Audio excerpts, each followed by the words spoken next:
नुकताच उपमुख्यमंत्री देवेंद्र फडणवीसांनी मराठा समाजाची मतं महायुतीला मिळतील असा विश्वास व्यक्त केलेला होता आणि त्यानंतर आता उपमुख्यमंत्री अजित पवारांचं ओबीसी मतांबाबत केलेलं एक वक्तव्य समोर आलं। अजित पवारांनी ओबीसी मतांबाबत केलेलं विधान मात्र महायुतीचं टेन्शन वाढवणार आहे, कारण अजित पवारांनी जे म्हटलंय तसं झाल्यास विधानसभा निवडणुकीमध्ये महायुतीला मोठा फटका बसण्याची शक्यता आहे।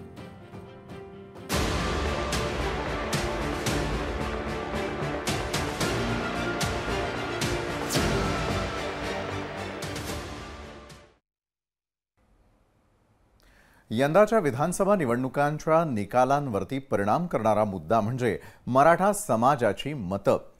मनोज जरांगेंनी केलेलं आंदोलन त्यावेळी टीका करत असताना देवेंद्र फडणवीसांवरचा रोख, त्यामुळे निर्माण झालेल्या चक्रव्यूहाला भाजपचे देवेंद्र फडणवीस कसे भेदणार असा प्रश्न होता आणि त्यावर मार्मिक उत्तर देत मराठा समाज मतदान करताना कसला विचार करणार आहे याचे मुद्देच त्यांनी दिलेल्या मुलाखतीत मांडलेले आहेत। पाहूयात तर काय म्हणाले देवेंद्र फडणवीस, त्यावर आपण नजर टाकतोय। मराठा समाजातील 80% जनता ही हिंदुत्ववादी असून मराठा समाज कायमच हिंदुत्वाच्या बाजूने उभा राहिलेला असून मराठा आरक्षणाच्या मुद्द्यावर महाविकास आघाडीकडून मला खलनायक ठरवण्याचा प्रयत्न झाला।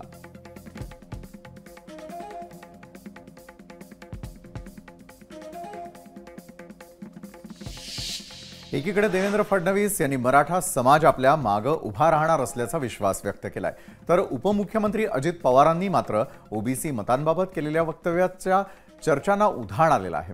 तर ओबीसी समाज पूर्णपणे महायुतीच्या मागे उभा राहील असं वाटत नाही, अशी प्रतिक्रिया खुद्द अजित पवारांनी एका वृत्तपत्राला दिलेल्या मुलाखतीमध्ये म्हटलेली आहे। अजितदादा काय म्हणतात ते जाणून घेऊया। अजितदादा म्हणतात, महाराष्ट्रानं आजवर जातीच्या आधारे मतदान करण्याचं टाळलंय। एकेकाळी गोपीनाथ मुंडे, अण्णा डांगे, नारायण फरांदेंसारख्या मातब्बर ओबीसी नेत्यांमुळे वंजारी समाज एक गठ्ठा भाजपच्या मागे उभा राहिला, मात्र तेवढ्या प्रमाणामध्ये आत्ता घडेल असं वाटत नाही।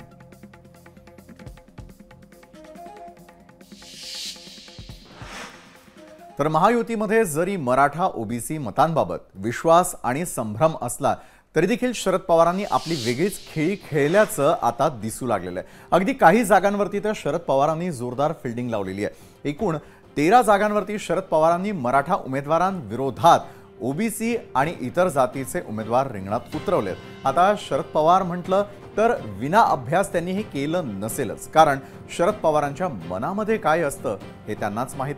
मात्र पवारांच्या उमेदवार यादीकडे निरखून पाहिल्यास त्यांनी 13 जागांवरती जातीय समीकरणाच्या आधारावर उमेदवार उभे केले आहेत। तर नेमकं काय घडतं, तर पवारांचा डाव नेमका काय हा अगदी आपण थोडक्यात समजून घेऊयात। 13 जागा आहेत ज्या ठिकाणी मराठा विरुद्ध ओबीसी अशा प्रकारची लढत असेल, तर पवारांनी हा डाव नेमका कसा साधला, तर एकूण 13 जागांचा हा प्रश्न आहे। 13 जागांवरती मराठा विरुद्ध इतर अशा प्रकारचे उमेदवारही त्यांनी उभे केले, तर 13 पैकी 3 लढती या पारंपरिक पद्धतीच्या आहेत। 10 जागांवरती जातीय गणितानुसार पवारांच्या राष्ट्रवादीचे उमेदवार आहेत। दरम्यान जातीय गणिताच्या आधारावरती शरद पवारांनी ज्या जागांवरती उमेदवार उभे केलेले आहेत त्या जागा नेमक्या कोणत्या आहेत ते देखील अगदी थोडक्यामध्ये आपण समजावून घेणार आहोत। तर जातीय गणिताच्या एकूण 13 जागा ज्या महाराष्ट्रामध्ये लक्षवेधी ठरतील, यामध्ये पहिली जागा येते येवल्यातून, दुसरी जामनेर, त्यानंतर तिसरी कर्जत जामखेड, करमाळा आणि मुक्ताईनगर। मुक्ताईनगर पाठोपाठ नागपूर पूर्व, शेवगाव पाथर्डी, सोलापूर उत्तर आणि गंगापूर, त्यानंतर सिन्नर, नाशिक पूर्व, माळशिरस आणि इचलकरंजी या जातीय गणिताच्या आधारावरती असलेल्या एकूण 13 जागा आहेत। तर 13 जागांपैकी एकूण 3 जागांवरती लक्ष दिल्यास या 3 जागांवरती पक्षाच्या पारंपरिक लढती या आधीपासूनच होत आलेल्या आहेत। यात कर्जत जामखेड, मुक्ताईनगर आणि शेवगाव पाथर्डी या जागांचा समावेश आहे आणि त्यामुळे या पारंपरिक लढतींवरही एक नजर टाकणार आहोत। तर या पारंपरिक लढती कुठे आहेत, तर त्यामध्ये सर्वात पहिला समावेश होतोय कर्जत जामखेड या मतदारसंघाचा। कर्जत जामखेडमध्ये राम शिंदे विरुद्ध रोहित पवार ही असेल लढत, तर शेवगाव पाथर्डी या ठिकाणी प्रताप ढाकणे विरुद्ध मोनिका राजळे। तर हे झाले पारंपरिक सामने।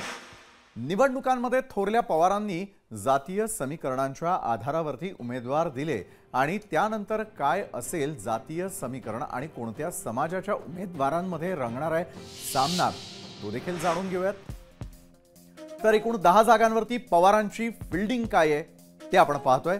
पहिली फिल्डिंग त्यांनी लावलेली आहे येवल्यामध्ये छगन भुजबळ जे माळी समाजाचे म्हणजे ओबीसींचं प्रतिनिधित्व करतात विरुद्ध मराठा माणिकराव शिंदे। त्यानंतर जामनेरमध्ये गुज्जर समाजाचं प्रतिनिधित्व करतात गिरीश महाजन, त्यांच्या विरोधात आहेत मराठा उमेदवार दिलीप खोडपे। नंतर इंदापूरमध्ये तर धनगर समाजाचे दत्तात्रय भरणे विरुद्ध मराठा समाजाचे हर्षवर्धन पाटील। त्यानंतर तेली समाजाचे कृष्णा खोपडे हे नागपूर पूर्वमध्ये लढत देतील कुणबी समाजाच्या असलेल्या उमेदवार दुनेश्वर पेठे जे राष्ट्रवादी काँग्रेस पक्ष शरदचंद्र पवार पक्षाचे उमेदवार आहेत। त्यानंतर गंगापूर देखील लक्ष वेधून घेतोय कारण गंगापूरमध्ये भाजपचे प्रशांत बंब जे मारवाडी जैन समाजाचं प्रतिनिधित्व करतील त्यांच्या विरोधात आहेत सतीश चव्हाण मराठा। त्यानंतर करमाळ्यामध्ये राष्ट्रवादीचे मराठा उमेदवार आहेत संजय मामा शिंदे यांच्या विरोधात शरदचंद्र पवारांच्या राष्ट्रवादी काँग्रेस पक्षाचे धनगर समाजाचे उमेदवार नारायण पाटील। नंतर सोलापूर उत्तर लक्षवेधी लढत या ठिकाणी पार पडेल कारण लिंगायत समाजाचे विजय देशमुख भाजपने उभे केलेले त्यांच्या विरोधात आहेत शरदचंद्र पवारांच्या राष्ट्रवादी काँग्रेस पक्षाचे पद्मशाली समाजाचे महेश कोठे।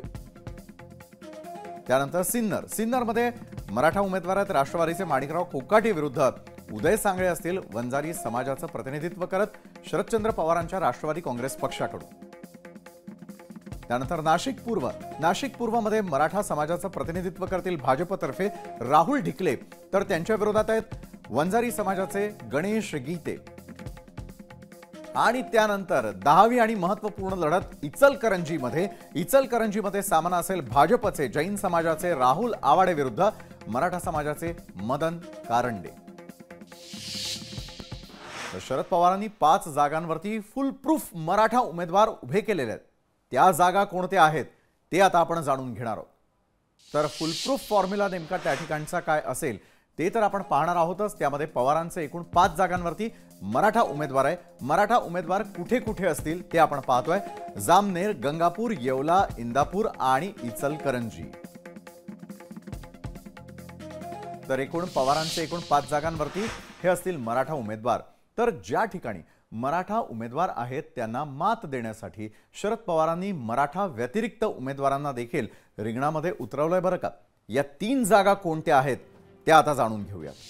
या 3 जागा आहेत नाशिक पूर्व या ठिकाणी वंजारी समाजाचं प्रतिनिधित्व असेल सिन्नरमध्ये वंजारी समाजाचे उमेदवार आहेत करमाळ्यामध्ये देखील धनगर समाजाचे उमेदवार त्यांनी उभे केलेले आहेत। त्यामुळे या 3 जागांवर मराठा व्यतिरिक्त उमेदवार हे शरद पवारांनी उभे केलेले आहेत।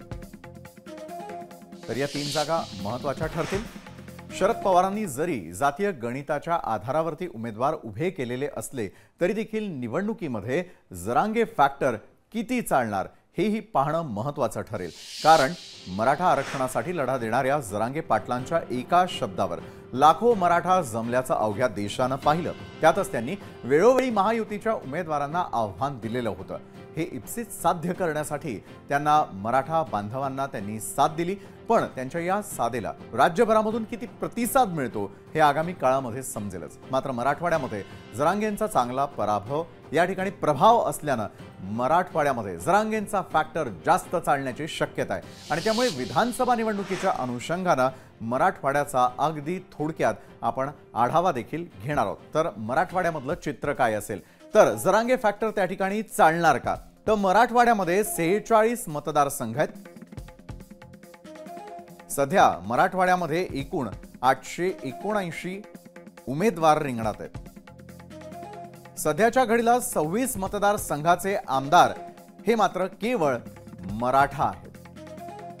तर 2019 साली झालेल्या निवडणुकांवेळी कोणत्या पक्षानं किती यश मिळवलेलं होतं आणि त्यावेळेचं मराठवाड्यामधील राजकीय चित्र कसं होतं ते आता आपण जाणून घेणार आहोत। तर मराठवाड्यातील चित्र 2019 साली काय होतं त्या ठिकाणी भाजपला 16 जागा शिवसेना 12 त्यानंतर राष्ट्रवादी काँग्रेस 8, काँग्रेस 8 आणि इतर 2. हे होतं मराठवाड्यामधील 2019 मधील राजकीय चित्र.